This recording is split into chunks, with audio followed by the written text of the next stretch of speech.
Hello everyone, guys. This is Rohit Agrawal. Welcome to Study Fusion.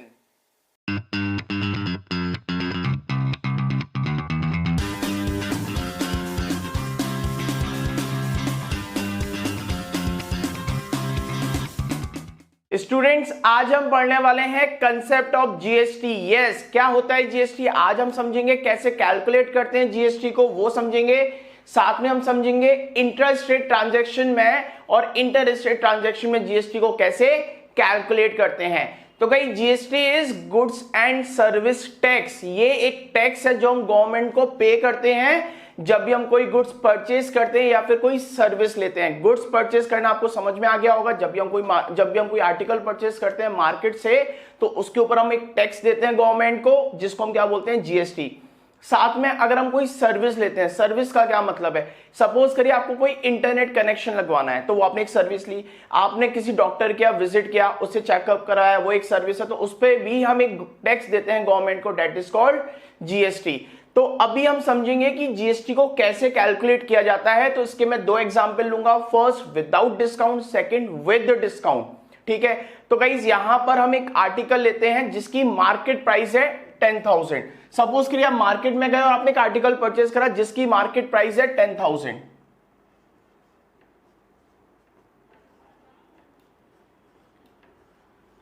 जब आपने वो article purchase करा तो शॉपकीपर ने आपको बोला कि इसके ऊपर आपको जीएसटी देना है, और जीएसटी का रेट ले लेते हैं 10%।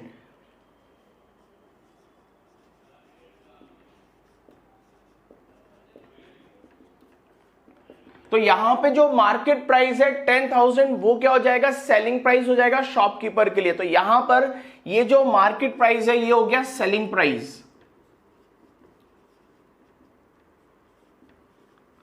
और एक चीज हमेशा याद रखिएगा, जो टैक्स है, जो जीएसटी है, वो हमेशा सेलिंग प्राइस पे ही एप्लीकेबल होता है, कभी भी मार्केट प्राइस पे एप्लीकेबल नहीं होता, सिर्फ सेलिंग प्राइस पे एप्लीकेबल होता है। तो गाइज यहां पर हम निकालेंगे कि कितना जीएसटी हम पे करेंगे। गाइज यहां पे मैं जीएसटी को सिंगल टैक्स के फॉर्म में कैलकुलेट कर रहा हूं, जबकि जीएसटी को हम दो अलग अलग तरीके से कैलकुलेट करते हैं। ठीक है, तो गाइज यहां पर जो टैक्स हो जाएगा मेरा, जो जीएसटी हो जाएगा, टैक्स हो जाएगा, वो कितना हो जाएगा? इस अमाउंट का 10% ऑफ 10,000। इसको जब आप कैलकुलेट करेंगे तो ये आ जाएगा 1,000 रुपीज। यानी कि मुझे 10,000 के गुड्स के ऊपर 1,000 rupees as a tax government को देना है। ठीक है, तो मेरी टोटल सेलिंग प्राइस क्या हो जाएगी? टोटल सेलिंग प्राइस या फिर प्राइस इंक्लूडिंग टैक्स। ठीक है, तो गाइस क्या हो जाएगा? मेरी मार्केट प्राइस क्या थी, मेरी सेलिंग प्राइस क्या थी? 10,000 प्लस उसके ऊपर टैक्स कितना देना है? ₹1,000। तो जो टोटल प्राइस मुझे पे करना है दैट इज ₹11,000। ठीक है, तो गाइस आपने समझा जीएसटी टैक्स को कैसे कैलकुलेट किया जाता है, राइट? अब हम समझेंगे यहां पर हमने लिया विदाउट डिस्काउंट। अगर डिस्काउंट मिल जाए हमें तो उस पर जीएसटी को कैसे कैलकुलेट करते हैं वो समझते हैं। गाइस सेम एग्जांपल ले रहा हूं मैं। हमने अगेन एक गुड्स खरीदा वर्थ ₹10,000। तो मार्केट प्राइस है गुड्स की ₹10,000। ठीक है, और उस पे जो रेट ऑफ जीएसटी अगेन 10% है। रेट ऑफ जीएसटी है वो 10% है, और यहां पर डिस्काउंट भी 10% ले रहा हूं मैं। जो शॉपकीपर है उसने डिस्काउंट कितना कर रखा है? 10%।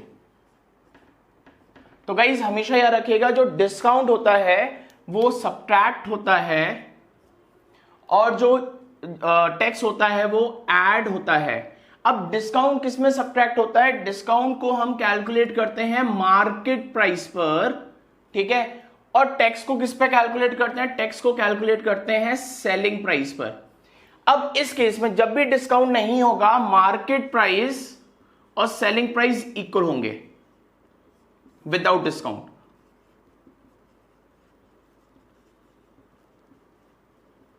लेकिन जब डिस्काउंट होगा,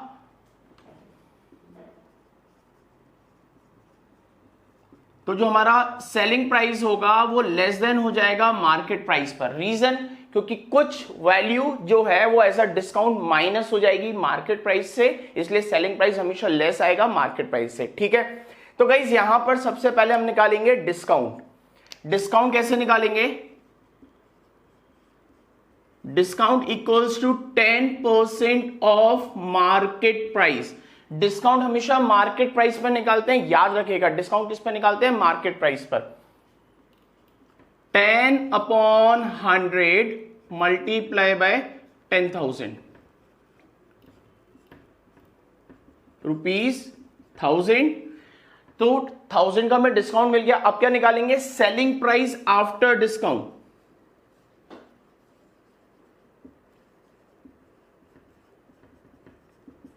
और डिस्काउंट हमेशा सब्ट्रैक्ट करते हैं। मार्केट प्राइस था 10,000, शॉपकीपर 10,000 का सेल कर रहा था, उसने 1000 का डिस्काउंट हमें दे दिया, तो अब वो आर्टिकल कितने का पड़ेगा? 9,000। तो guys this is final selling price. This is final selling price. मतलब अब टैक्स किस पे लगेगा? टैक्स लगेगा 9,000 पे। 10,000 पे अब टैक्स नहीं लगेगा क्योंकि डिस्काउंट था। तो हमेशा याद रखिएगा, पहले डिस्काउंट निकालते हैं, उसके बाद हम टैक्स निकालते हैं। अब हम निकालेंगे टैक्स कितना है। टैक्स रेट इज 10%, तो 10% ऑफ 9,000, तो गाइस ये आएगा ₹900। तो सेलिंग प्राइस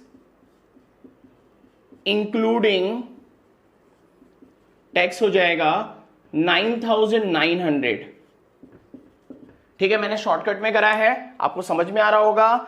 सेलिंग प्राइस कितनी थी? 9,000, फिर उसमें हम टैक्स को पे करेंगे, टैक्स इज 900, तो टोटल सेलिंग प्राइस कितनी हो गई? 9,900। क्लियर है?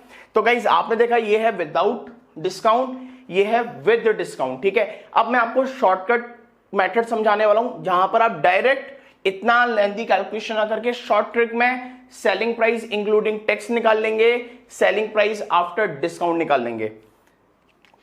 तो गाइज यहां पर जो शॉर्ट ट्रिक है वो ये है, अगर मुझे निकालना है selling price including tax direct, मतलब ये मुझे स्टेप नहीं करना है। यहां पे पहले मैंने टैक्स निकाला, फिर टैक्स को ऐड करा। अगर मुझे ये नहीं करना है, मेरा टैक्स रेट है 10%, तो सेलिंग प्राइस इंक्लूडिंग टैक्स कितना हो जाएगा? 110% of selling price. Direct step है। आपको क्या करना है? 10% को 100% में ऐड करना है। ठीक है, तो जब आप इसको कैलकुलेट करेंगे तो आप देखिएगा कितना आंसर आएगा। 1 2 1 2 11,000 राइट। यहां पर अपने क्या करा? तो गाइस ये डायरेक्ट मेथड हो गया selling price after including discount के लिए। ठीक है, यहां पर हमने डिस्काउंट निकाला, फिर उसको सब्ट्रैक्ट करा। इन दो स्टेप का शॉर्टकट हम क्या लगा सकते हैं? Selling price after discount. तो गाइस कितनी सेलिंग प्राइस होगी आफ्टर डिस्काउंट? हमारा डिस्काउंट रेट कितना है? 10%, और डिस्काउंट माइनस होता है तो 100% में से माइनस करिए। ठीक है, कितना हो जाएगा? 90% ऑफ 10,000। जब आप इसको सॉल्व करेंगे तो कितना आएगा? ये आएगा ₹9,000। ठीक है गाइस, सिंपल कंसेप्ट है ये। कोई ट्रिक ये जो ट्रिक है इसका लॉजिक समझिए। अगर कोई मुझे 10% डिस्काउंट दे रहा है तो मैं पे कितना कर रहा हूं? मैं 90% पे कर रहा हूं। सिंपल। ठीक है, समझ में आ गया। और यहां पर अगेन जो 9900 है वो आप इस ट्रिक से भी निकाल सकते हैं। जीएसटी रेट है 10%, तो 100 में ऐड करेंगे 110% ऑफ 9,000। ठीक है, समझ में आ गया। तो गाइज ये कंसेप्ट हो गया। टैक्स को हमने कैसे कैलकुलेट करा on mark price without discount and with discount. Guys अब हम समझेंगे इंट्रा स्टेट ट्रांजैक्शन क्या होता है और इंटर स्टेट ट्रांजैक्शन क्या होता है। गाइज अब हम समझते हैं क्या होता है intra state transaction and inter state transaction. तो उससे पहले हमें समझना पड़ेगा जीएसटी कितने टाइप का होता है। तो जीएसटी 3 टाइप का होता है। First is CGST, second is SGST and third is IGST. Guys CGST में सी का मतलब है सेंट्रल, तो जो टैक्स हम सेंट्रल गवर्नमेंट को देते हैं या फिर वो जीएसटी का पार्ट जो सेंट्रल गवर्नमेंट के पास जाता है उसको बोलते हैं सेंट्रल जीएसटी, और एस का मतलब है स्टेट। तो जीएसटी का वो पार्ट जो स्टेट गवर्नमेंट के पास जाता है उसको बोलते हैं एचजीएसटी। गाइस ये दोनों हम कब कैलकुलेट करते हैं? जब हमारा कौन सा ट्रांजैक्शन हो? इंट्रा स्टेट ट्रांजैक्शन हो।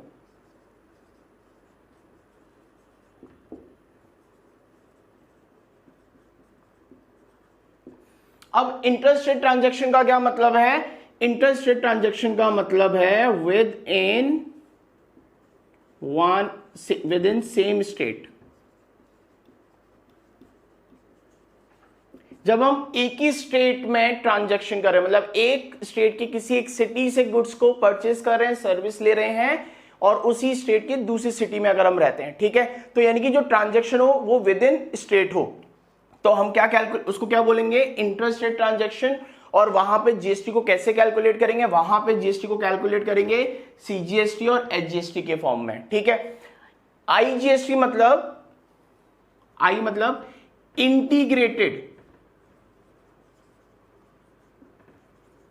Integrated GST.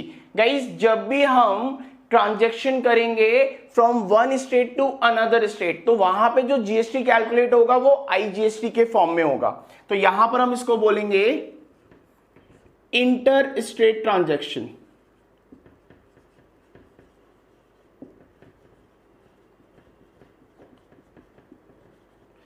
Inter state transaction मतलब from one state to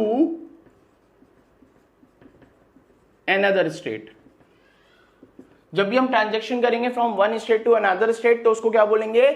inter state transaction. और यहां पे जो जीएसटी को हम कैलकुलेट करेंगे वो आईजीएसटी की फॉर्म में करेंगे, ठीक है। चलिए गाइस एक मतलब इसको समझते हैं। सपोज करिए हमारा जीएसटी रेट है 12% और हमारी जो ट्रांजैक्शन है वो विद इन स्टेट है, मतलब हमने एक ही स्टेट में रह के ट्रांजैक्शन करिए, गुड्स को परचेज करा है। तो यहां पर हम कैलकुलेट करेंगे सीजीएसटी एंड एचजीएसटी।